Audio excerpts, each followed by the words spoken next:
Welcome to Conversations with Zi and Vindesh, a weekly discussion that explores common life challenges and offers practical solutions. Learn more at dharmamedia.com. That's DHARMA media.com. Yeah, so welcome back, everyone. Z, nice to be here with you in this beautiful Japanese environment. Jesus Christ. Always. So we're talking about a lot of what's going on with you and your reflections on your journey. And it's interesting because you've come into this life as a soldier, child soldier in the Congo, child of a revolution, went to Oakland. You were part of the civil rights era, and you've got a certain code, certain expectation of how people should behave. And maybe human commerce is the best way to put it. But you do what's right. You take care of other people. You look out for humanity. You go around and you got jumper cables in your car. You got water. If someone's stranded on the freeway, you're going to help them out. If someone comes to Dharma Health Institute and wants help, you'll figure out some way to work with them, some way where they can afford it. And it's always about service and giving to the community, giving to others, uplifting the collective. There's a certain value in that. Now, part of that value has got to be for you personally and the way that makes you feel. Because as we've talked about, if you don't roll that way and you adopt more of a selfish mindset or more of an inward focused mindset, that shuts off part of our humanity. So that does something to our spirit. And being able to connect with other people becomes more difficult. So there's a certain value and a certain richness in having a service mindset. In fact, if you look at the scriptures, the Indian scriptures, Hindu philosophy, there are different ways to achieve enlightenment. And one of them is through service. So put the ego aside, serve other people. There's this concept of entitlement that we've talked about. And one of the first prescriptions in the Hindu texts is you're entitled to nothing, and not even the fruits of your own effort. You're more a vehicle of expression for something greater than you. And this is a common theme throughout religions. So there is a personal benefit to being this way, but there's also a cost. And maybe that cost is because of where we are in society.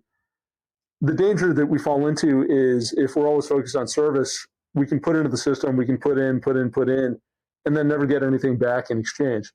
So the approach that you've taken works if everyone plays by those rules, if everyone is looking out for the collective. So you help when you can. When you need help, someone else steps in. But what you've experienced more recently, and I don't know how far back this has gone. I mean, what would you say? Is this like a 5-year phenomenon or a 15-year phenomenon? I think you could start. It's probably a new millennial phenomenon that was coming for quite a while. Mm-hmm. Where these ideas of the value of service, the value of courtesy, the reciprocity of benevolence and compassion. And I say that in a way of not the righteous or unrighteous. It's not that thing. I'm not saying that all good people are super benevolent and all bad people are abenevolent or they're not benevolent at all or whatever. Just the underlying theme of what perpetuates humanity as we have known it up to a point. There was always mockery of the flim-flam man. There was an old movie called The Flim-Flam Man, like a guy who ran scams on people. But they always talked about the code of thieves. Even within thieves, they had ethics. I'll steal, but I won't kill, or whatever their theme was, right? Mm. You have the creed of the assassin, where they worked for whoever they served, but if they found that there was an unrighteousness in there through their own discovery, they would not take on that duty of a samurai or assassin or guard or whatever. There was always a point where people wouldn't cross that line. Why was that line established? Because it was the idea that there was a consciousness, a greater level of consciousness. Again, I'm not a religious person. I'm more of a man of science. And I think through that science, it has got me to understand the quantum nature of things, that there is some divinity to our existence, those things that we can't understand. And with the universal acknowledgement of the unknown quantity or the unknown variable, we treated each other a certain way. In general, not in particular, because there's always been extraordinary horrific things that people have done to each other. Yet oftentimes when those things were brought into the light of day, there was a suffering for that. There was a punishment for that. Yeah, there was some guilt, some redress, some shame, some collective action. Right. It's something to correct course. Yeah, to say that that's not the way. It's not shameful acts were shameful acts because people would withdraw from what they did. They'd say, oh, I didn't do it, or I didn't mean to do it, or something caused me to do it, because they knew that that was a shameful act. Something was wrong. Something was out of order. The inflicting suffering on children was universally considered an evil deed by no matter who you talk to. Children of a certain age, it was considered an evil deed to visit harm upon them. Emotionally, physical, psychologically. Everybody would stop and agree upon that. That evildoer would be dealt with not just as an individual, but as an example to society. The betrayer of one's word, untrustworthiness, was universally seen as something that wasn't noble. I can't trust your word. You don't show up, or you said you do something, you didn't do it. And even amongst the cult or the caste of gamblers, you don't play with loaded dice. Like in the case of Yudhishthira, who had a gambling addiction, but the guy had loaded dice. But even with that, he played his hand no matter what the other person was doing. I'm going to play because I gave my word. I think a lot of people see that as foolishness now. And I'm understanding that sometimes when I think about the work and the people I've encountered and how the whole mission has been to mitigate human suffering. The whole mission has been to elevate the human condition, allow people to not only live as long as they can, but to experience contentment as long as they can.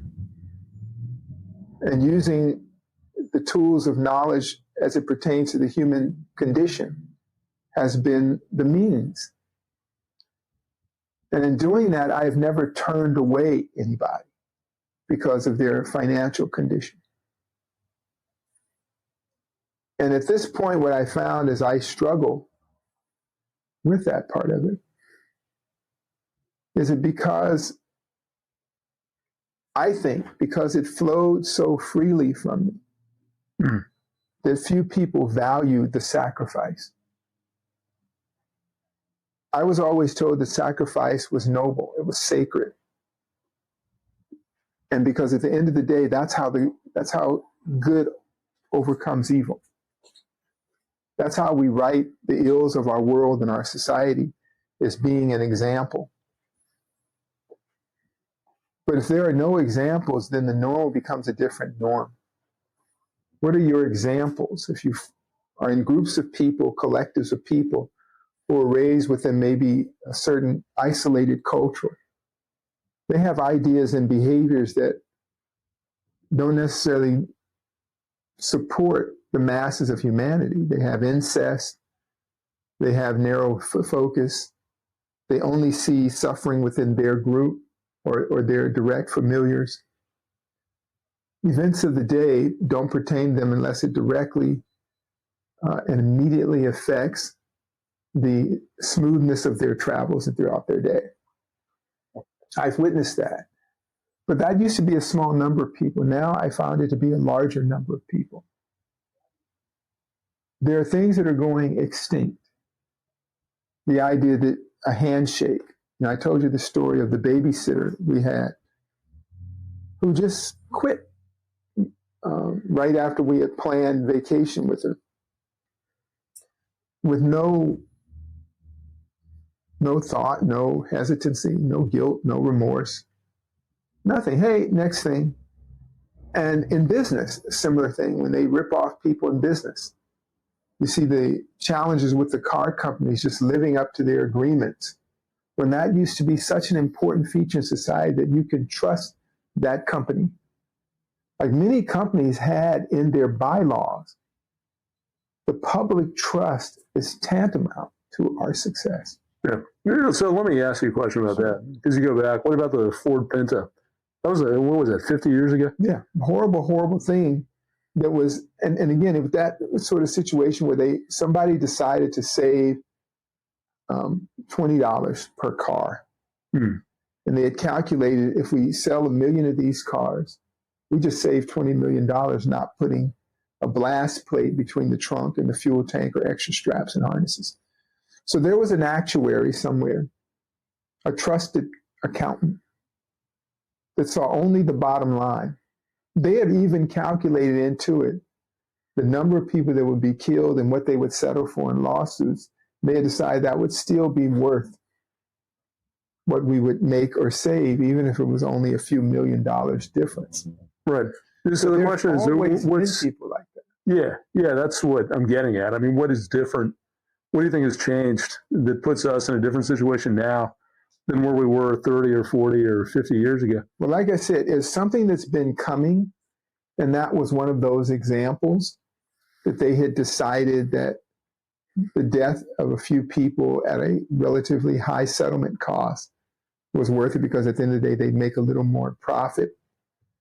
But when that was brought to the light of day, it almost shut the company down. Nowadays, people aren't affected by that. They openly distort, lie, and don't live up to agreements. Open. I think that's what's different. You used to couldn't do that openly.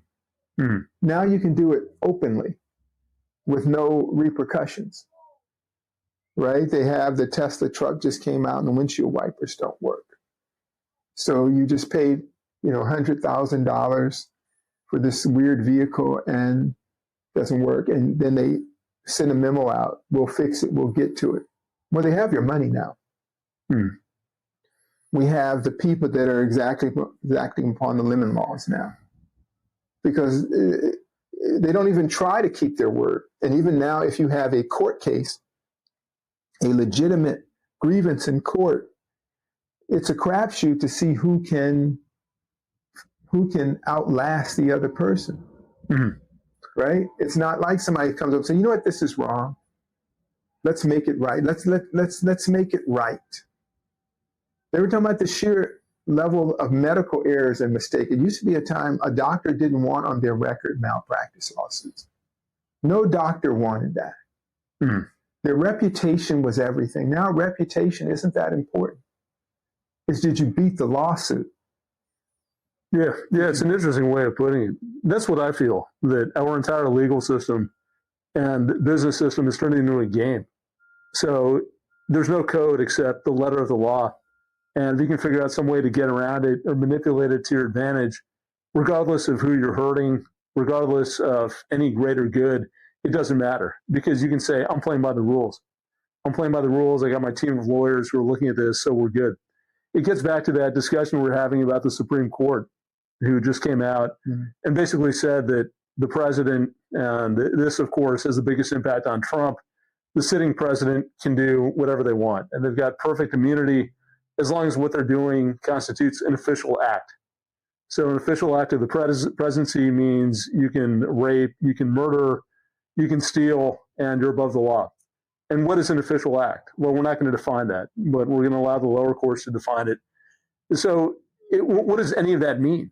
It means nothing. I mean, there's no clear standard. There's no clear right or wrong. They've punted this thing down. It means that if any of these actions enter into the court system, you're going to have lawyers arguing back and forth and coming up with complicated reasons to justify horrific behaviors. And there's not going to be any clear test because the language is intentionally vague. but they can say, no, this is the system. It's ratified by the Supreme Court. And as you put it, a lot of people believe that this is the best system in the world. So the system works and we're going to trust the system. As long as we are following the letter of the law, as long as we're following procedure, we're going from step 1 to step 2 to step 3, regardless of the outcome, regardless of the consequences, we're okay. We can wash our hands of the whole thing. Now, maybe that's what's changed, where it used to be that we had some feeling of personal responsibility, accountability to each other, interest in the collective.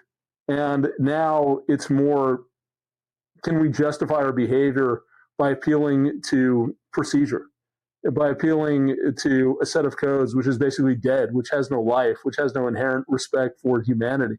So in that sense, to me, it's turned into a game, and it becomes a game of let's get whatever we want across. Let's put our interests ahead of everyone else. Let's figure out a way to justify what benefits us at the expense of society. And who the hell cares what happens? We're coming out ahead. I don't know if that's a mindset shift. I mean, it's part legal, it's part mindset. Yeah, man, I think it's been coming. And as I'm listening to you and reflecting, there have been horrible things that have gone on throughout history. And in my lifetime, many horrible things. And then each time, I feel like there was a general agreement that that was a horrible thing. What I see is happening is that general agreement is going away. Right? That general agreement is becoming non-existent. That's the biggest difference. These moments where people who disagree on many things can see eye to eye on something. Like I use the example of the suffering of children. That used to be kind of a universal thing. They even talk about people going to prison for abusing children are never safe in prison. Even amongst thieves and murderers and rapists, there is a line. If you hurt babies, if you hurt children, there will be no coddling of you. That's a general agreement. And I use that as an extreme. The idea of general thievery, right? Yeah, corporations steal from us. Target, all these people, they rip folks off, they have slave labor. But if I'm going to deal with them, I'm going to pay my fee. I'm not going to be one of those people. But now it makes no sense anymore. We just steal. The thieves steal from us, and then we steal from them, and we steal from each other. Then that stealing doesn't stop with retail exchange. It ends up being your word. Your truth is no longer there. Hey, yeah, I'll meet you somewhere, and then there's no account. I read these articles all the time. Somebody said they were going to meet somebody, and they just never showed up. How many articles, right? We read about that. Somebody just didn't show up. And then they ran into them on the street a week later, and they had, something came up. So that there's a reason I think we had those kind of restrictors in us, like when you would feel maybe a sense of shame or guilt for some sort of low behavior. I have a question. Yeah. Did that happen a lot pre-cell phone? Caitlin, that's a good question. I think it happened less because you had to deal with people and look at them face to face. And there used to be a common phrase that people say, you're going to look me in my eye and tell me that. Right? That was like, they used to say that. They don't say that anymore. You're going to stand there in front of me and tell me a lie. Then the person oftentimes confessed, whatever. Okay, so that was the agreement. It's kind of like an endorsement. You have to sign your name when you sign on the dotted line. And people would break out in sweats if they weren't really committed to what they were signing on the dotted line. Right? You're going to give your word right now. And people go, but I guess since that connection isn't there anymore, the visceral sensation of betrayal has gone away. Right? So you can easily just ghost somebody. Right? And you just don't have to deal with it. And I think shame, embarrassment, being bullied, all those are important features. of making people check themselves. They're rough, but yet at least check yourself. How do you say something like, hey, I'll meet you somewhere, and you just never show up on a regular basis because it became inconvenient to you and you just spun on your heels and went the other way and there's no communication? But it happens in a lot of different ways. It's always been there, but never to the degree or the commonness of it. I had some extra tools in my garage. And in Z's mind, I said, who could use some extra tools? So I know this cool mechanic named Carlos. We call Carlos up. The guy's in his 70s and not the greatest health. I think you met Carlos. He'll come around and he'll do car work for you. So when you guys are ready to do your brakes, if you're stuck, you call Carlos, give Carlos $30-$40 for his time, a little gas, and he does a great job. I always tip him more. So Carlos just recovered from getting a pacemaker installed. And he still drives around a beat-up van, works on people's cars. And every now and then I have Carlos come and help me. Maybe he's just a buddy you can work on cars with, you gotta pay him. But other people have used his service and things like that. So I looked at his tools and he could use some new tools. Well, I have a bunch of extra tools. So I put together a box for him and a few other things, extra things that I had. I said, do you need any of these? And Carlos, being old school, he said, Z, what do I pay you for this? I said, no, they're yours. You can have them, Carlos. You've helped me out so much. And I'm worried about your health. I think it would help me. I know if somebody came and just offered me kindness and support, it would lift my spirits. I want to do the same for you. And he was real happy, and we went through the tools and we talked. And then my neighbor, who's a nice person, my tenant in the back, he comes in and says, oh, you should have a yard sale. Let's sell all of this. And I said, no, this is for Carlos first. I want Carlos, the burden of life to be lifted off of Carlos. I want his life to be easier. And the guy kind of scratched his head and said, Z, you crazy. I said, yeah. And Carlos said, we need more crazy. We need more local people like Z. Thank you, Z. My heart feels better. That's the Kool-Aid I drank. But we don't live in that. Most people say, let's just do the yard sale. And I probably will do the yard sale with stuff after I've divvied it out. But that's not a sustainable way anymore. We don't care about those things anymore. As I say, we as the collective, because what we see is that part of humanity. As you point out all the time, and you're writing a lot about what's going on in the Middle East, and some of that shouldn't be that hard to figure out. But if you favor one side over the other, you don't think anymore. You abandon all the things that made us good people because it's your side. Or you do comparison. What about them? What about me? I could say that. Shit, I'm black growing up in America. 10 people couldn't endure the shit that I've endured. 10 strong men couldn't endure it and then stand upright. Most people that have been through what I've been through are broken complete. They are broken beyond repair. But I can still hold my head up. I can still feel good about who I am through all of this.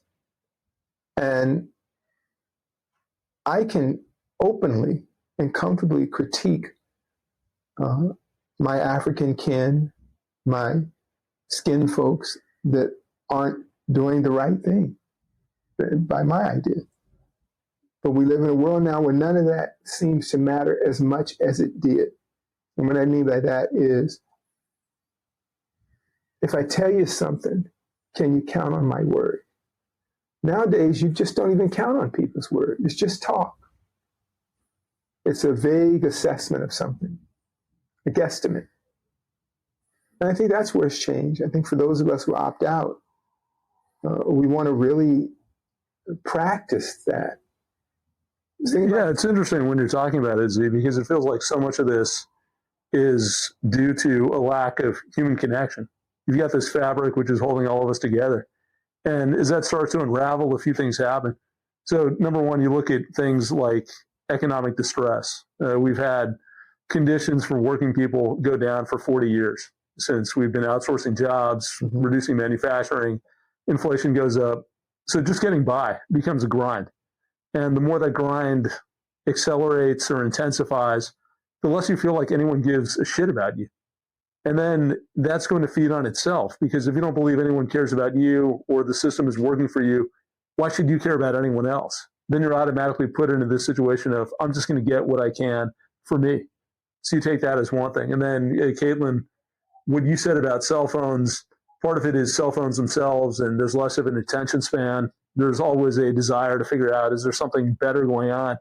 But if you abstract beyond that, it also changes the nature of relationships. We're just not present. We're not connected to other people. And again, if you're not connected to other people, then who the hell cares? They're not real. It's not a visceral feeling that you have. You don't have that same investment in human welfare. So you have these dynamics that are going on, and it makes us maybe more and more isolated. And maybe that's what you're feeling, Z, that reward for putting money into the pot or giving to humanity isn't reciprocated, because you got too many people who are falling along the wayside and just deciding consciously, this isn't for me. I don't want to be a part of this. I'm just trying my best to get by. Everyone else is fucking me, so why not fuck them? Or unconsciously, I'm just in my own world. I'm not connected to everything that's happening around. And then you take someone like Trump, it's like a lot of this behavior, he almost gave people a license to say there's no accountability. And so I don't believe he caused it. I think those feelings were there to begin with. But then you have an example of someone who lies, who acts completely in their self-interest, who seems like Teflon. It's almost like whatever the dude does, he comes out on top. The more cases there are against him, the felony convictions, every single one of these things just seems to strengthen the guy. So I don't know where he fits in, but I feel like that's also a piece of this puzzle, where you have people, whether it's Trump or it's Modi or it's some of these leaders around the world, who just act with impunity, and they're not facing consequences. So if they're not facing consequences, that sets a standard for everyone else to follow. Well, it shows the failings of democracy also. I think this concept of democracy, that none of these people who are now in office are people who you would want to buy a car from, or you would trust to even empty your garbage. You fear that they would go through your garbage, maybe break in your house later, right? The behavior of these people. And they're, again, people automatically make adjustments for their side. So imagine if, let's say you changed the name Trump and it was Obama with 30-something felonies, right? And not that I'm a supporter of Obama. I think I think the U.S. foreign policy was terrible, but I'm just using that as an example of how people get worked up, right? Why is it that when your guy does atrocities, why is it okay?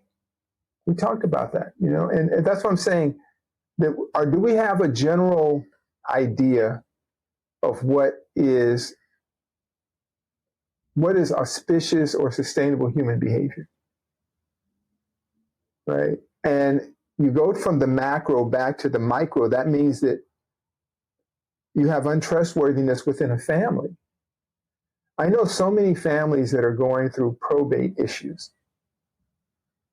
Brother and sister, sister and sister, brother and brother fighting each other over family assets, to the point where you would imagine they weren't even connected to one another. And it goes back to this trend of it's just okay to absorb the resources of others, not offer anything in return, no reciprocity, no sustained exchange, no tithing. It's literally a thieves' bazaar of the human soul. And I always like to talk about solutions. And I think what I'm finding is surrender. Like, I get it. Like, sometimes it would make me really sad, deeply sad and depressed, when I would say, I want to be an example of good exchange. I want people to behave that way, because it seems to be a good way, because people benefit from that. And when others benefit from it, we all tend to do better. I try to be an example of good health through different things. I try to stay fit, eat right, eat healthy, because I want to first do what I say I'm going to do and then be an example so I can actually talk to people from a position of investment, not from an outside theoretical idea of what good health and well-being. I try to be understanding of people. Why do I do that? Because if we're going to be the stewards of our world against the grain of all this madness, this kind of Trump-Biden mentality, this endless pursuit of apocalyptic wars, we have to be the resistance. And the strongest thing we have is our example. That's the strongest thing we have. I was just watching an article, one of these internet things about the Star Wars and all that, how all these shows are about the resistance, right? The original American Revolution was about the resistance, these small band of people fighting a great empire. Those have always been the heroes of humanity. Those who fought back against foreign invaders. Some little tribal people living within their own ideas and grasp of nature, simply repelling those who attacked them and were interfering with their ability to exist. And now, through the media and through all that, all those stories are being thrown upside down. Now it's the empire that is wonderful and benevolent, not the simple people who are fighting them on every level. You know, I was in the store the other day when we were on vacation, and it said organic watermelon. And I said, that's interesting, organic watermelon. They're hard to find. Organic watermelon. And so I said, so a lot of seeds in it. He said, no, there's no seeds in it. I said, well, it can't be organic with no seeds. He said, oh, you got a point there. I said, how could an infertile life form be natural, be organic? And he said, yeah, I might have to talk to management about that. I said, yeah, okay. And then my wife came back with a watermelon. And she said, hey, there's this new watermelon. It's organic. I said, I don't think so. Because it's called a micro melon. I don't know if you've heard of these things. They're about as big as a baseball. Mm. I said, this is not natural. So organic doesn't even mean natural anymore. I don't know what it means. Maybe you do, Trader. Yeah, I thought it just meant that you don't have pesticides on there. No, because there's levels to organic of things that they'll allow. That so you can 75% of it needs to be organic. Otherwise, well, I don't know what percentage this was, but she cuts it open, and it looked like a pineapple inside. It was white, kind of off-white inside. I'm like, what the hell is this? I said, well, let's taste it. I said, I don't even know if I want to taste it. And then, so I'm going to close my eyes. I'm going to taste it. I said, this doesn't even taste like a watermelon. It looks kind of like a watermelon, like if you drew it on paper, like if you were Pretty Tony or something, you did an animation of a watermelon. But it wasn't red. It had no seeds. And it said organic. Right? I said the chemical structure is not even the same chemical structure. I don't know what this thing is. They should have named it something else. But again, words mean nothing. Integrity of speech means nothing. The Dharma means nothing. And then we, again, the collective we just goes along with it. I'm not saying you have to protest Whole Foods or whatever Sprouts or whatever it was, but we can quietly decline and hold on to the truth. Be in pursuit of the truth. That's all. I'm not going to get out in front of signs. It was 150 degrees out there. I'm not protesting anything.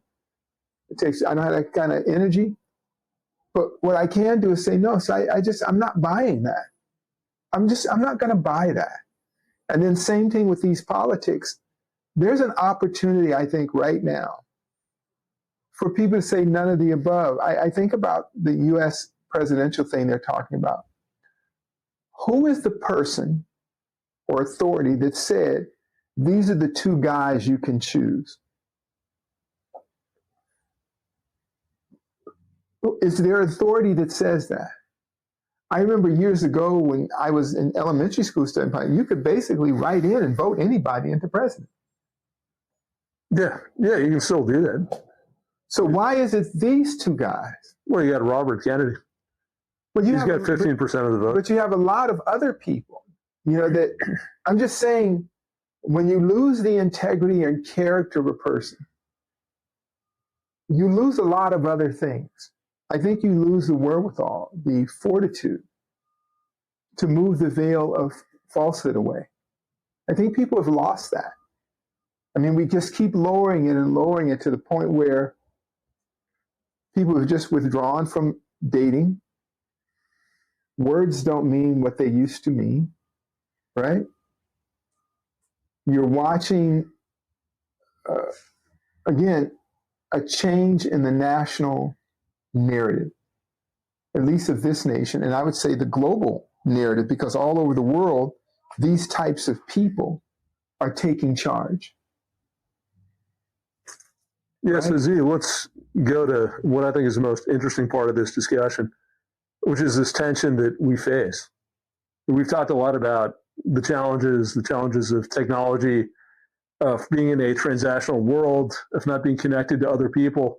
But we started this discussion with the problem that it creates for you personally, which is, on the one hand, you've been raised with this idea of service and giving to humanity. On the other hand, humanity has moved to a point where that is not rewarded. And maybe it was never fully rewarded, but it's gotten to such an extreme that it compromises your ability to survive, your ability to exist, because you're taking all your time, your energy, you're putting it into helping people, into improving their health, into spending time with your family and sorting out problems that different people have. But there's nothing that is returned to you. And if there's nothing that's returned to you, eventually that deficit catches up. It's unsustainable. And as we've been talking about at times, it breaks you and it has a serious impact on your health. Now, we don't want to give that up entirely. We don't want to be completely transactional for the reasons we talked about. That does something to our humanity. It does something to our experience of life. So just give us some thoughts, and maybe you don't have the answer fully fleshed out, but as you think about yourself, given the way that you're wired and given the direction the world has moved, what is that balance? I mean, how can we go through this world and feel at peace with ourselves, but still roll in a way where we can survive? I would say something I go back to on a regular basis is first be true to yourself and have the ethics in your heart that I'm going to be true to myself and accept wherever that takes you. Once you accept that, then you start to create boundaries, know your limits, and reflecting upon that, you would see why many people throughout history withdrew from society. There was a strong tradition of spiritualists who became hermits. In all cultures, there's the stories of hermits. And that hermitage doesn't have to necessarily be in a cave on the other side of the Himalayas. It can just be really pulling back a lot from the normalized madness of everyday life. Like people are moving to more rural areas, smaller communities. Their social circles are developing smaller social circles, but of higher quality relationships. I think going back to those basics are really important. One of the pitfalls of not being true to yourself is the energy of discomfort, such a high level of not living your truth. It's hard on you. And on the other side of that is even a monk needs rice. Right? Even the Buddha gets cold, meaning that we all need what we need in terms of nurturing and shelter and a sense of comfort. And remembering before I can offer you any help, I have to be okay myself. A drowning person will drown a rescuer. And sometime when that drowning person is flailing in the water, you have to leave them be until they've exhausted themselves so they can even be rescued. For if you go in there with your last energy to rescue them, oftentimes you hear in the news every day, some heroic person jumped in the water and they died. They were trying to save a person who was trying to save their dog. The dog's fine. The other person's fine, and the rescuer's dead. And they'll have some short memorial.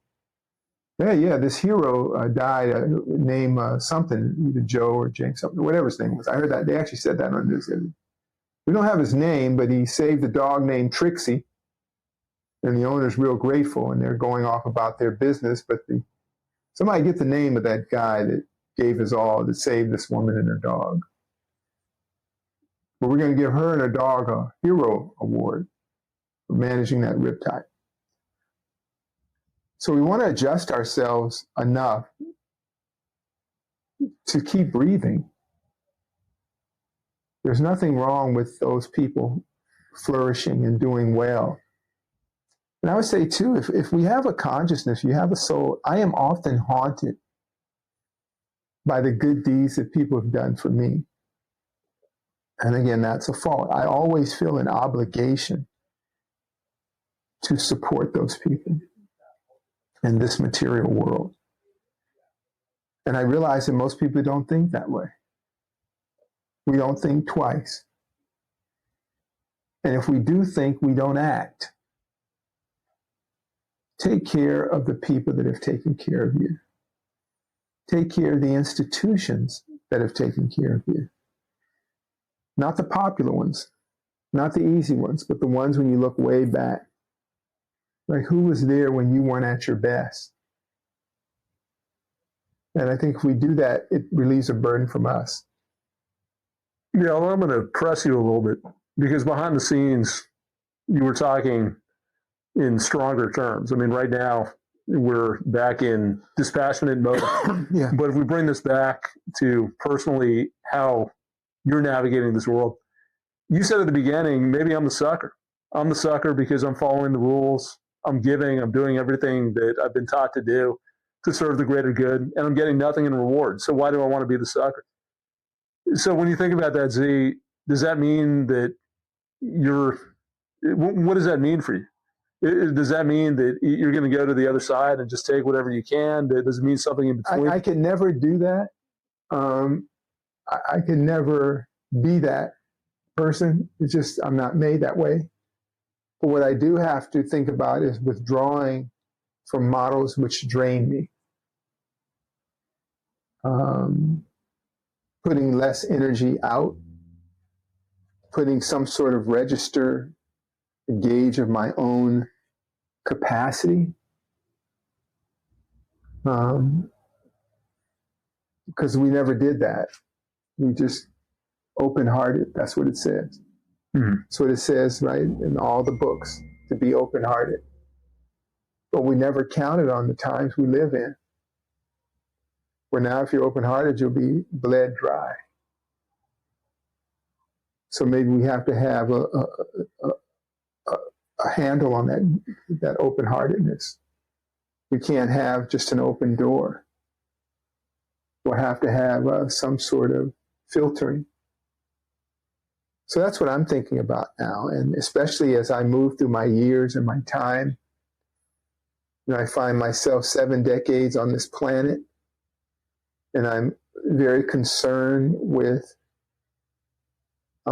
things that I really shouldn't be concerned with. I talked to a young man the other day, and I said, what would you do different? I said, I would have got some rental properties or investment properties so that I could be writing books now, or visiting the people that have asked me to travel, and not just putting out immediate fires of need. I would have maybe held closer to things that I thought I didn't think at the time I would need later in life, because I didn't think I would live this long. So there's a lot of regrouping and rethinking, but at an interesting time when I'm doing that, where I always think of the title, I almost want a t-shirt that says, No Place for Old Men. It's that movie, whatever that movie was, right? Hmm. What, the No Country for Old Men? No Country for Old Men, yeah. Yeah, where Javier Bardem rolls around and shoots people in the head with that air-powered metal pellet pneumatic gun. But I got it. I got his behavior. He kept his word. People laugh about it, but he said he was going to do what he did. I mean, and the Vedas said there's no shame in owning who you are. Mm-hmm. If that's who you are, then own it. That's all. The real sin is not owning it. Lying about what you are. Yeah. And I get that. And here we have none of those ethics and ethos anymore. Not all, but just the inability to say, yeah, that's me. That's me.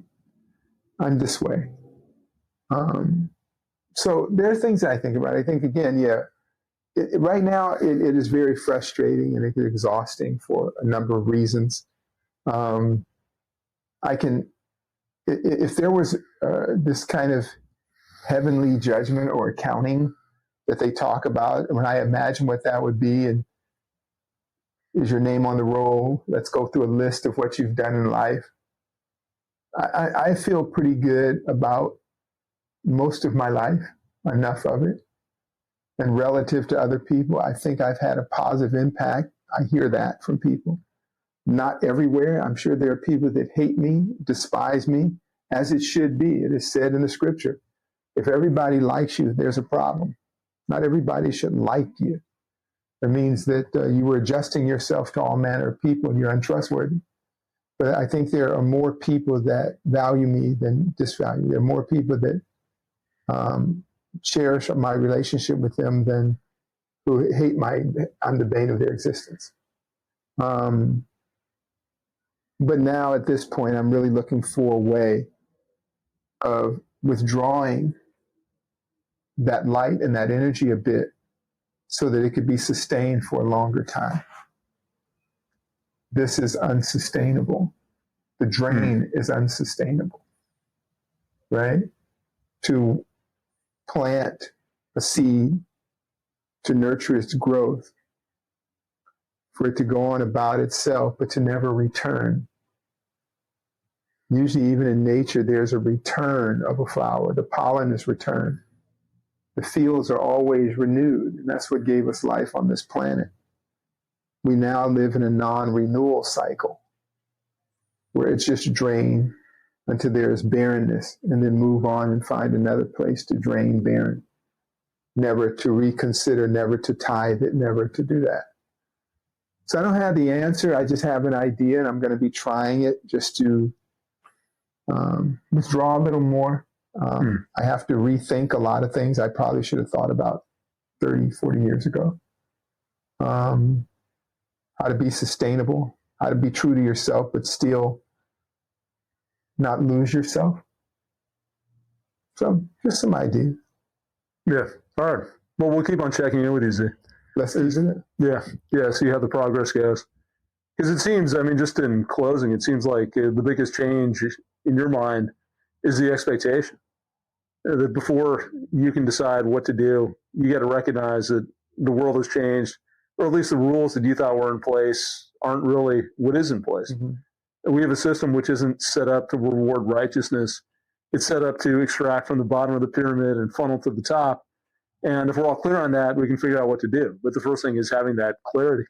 Yeah. And there's that funny story I think about when I think about what we're sharing, is the old story of some years ago, there was a Japanese soldier, that story, that was on one of the Philippine Islands, and he had captured everyone on the Philippine Islands.